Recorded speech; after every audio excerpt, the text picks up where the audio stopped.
l'Église, pour être un témoignage vivant, doit être un corps céleste. Il s'agit d'un domaine céleste d'activité parmi les choses terrestres. C'est le domaine où nous trouvons qui détermine la différence dans le témoignage. Si vous essayez de travailler dans la puissance du témoignage du Seigneur glorifié et souverain, alors que vous vivez une vie terrestre, vous serez entièrement défait et vous aurez la preuve que vous êtes totalement insuffisant pour cette situation. Si nous voulons réellement arriver à du résultat par la puissance de son trône, alors nous devons être spirituellement séparés de ce monde, de cette terre. Nous devons être, dans un sens spirituel, un peuple céleste, assis ensemble avec lui, dans les lieux célestes, bénis de toute bénédiction spirituelle dans les lieux célestes. Le domaine dans lequel nous nous trouvons est d'une importance capitale pour un témoignage réel et effectif. C'est à un tel témoignage que nous sommes appelés. Il ne s'agit pas d'un certain idéal impossible à réaliser, il ne s'agit pas non plus d'une présentation très élevée de la vérité.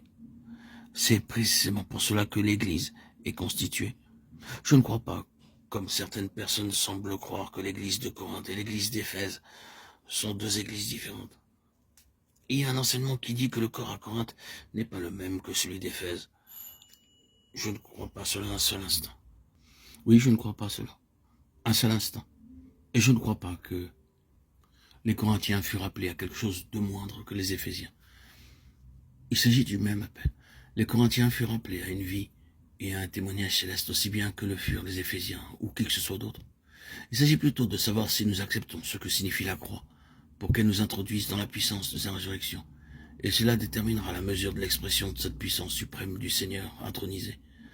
Cette question de domaine touche toutes sortes d'éventualités. Elle soulève toute la question de savoir si nous vivons à un niveau terrestre, si nous sommes liés de manière officielle à quelque chose qui, après tout, n'est que terrestre dans sa constitution, quand bien même cela serait du domaine religieux. Toutes les questions comme celle-ci sont soulevées et posent avec elle celle de savoir si nous sommes sortis avec le Seigneur de façon émancipée, libre et évidente, en tant que son peuple céleste.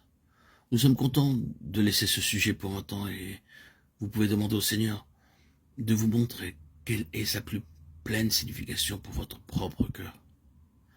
Parallèlement au domaine, il y a ce que nous pouvons appeler la portée des choses. Pas tant les dimensions que les valeurs, les qualités qu'elles représentent. La portée de la bataille est importante pour témoigner. Retournons à la lettre aux Éphésiens, notons quelques-uns des grands mots s'y trouvant. Il y a quelques merveilleuses déclarations, phrases et termes. L'infinie grandeur de sa puissance, puissamment fortifiée par son esprit dans l'homme intérieur, qui peut faire par la puissance qui agit en nous infiniment au-delà de tout ce que nous demandons ou pensons. La puissance qui agit en nous est à même de nous rendre capables excessivement au-delà de ce que nous demandons ou pensons.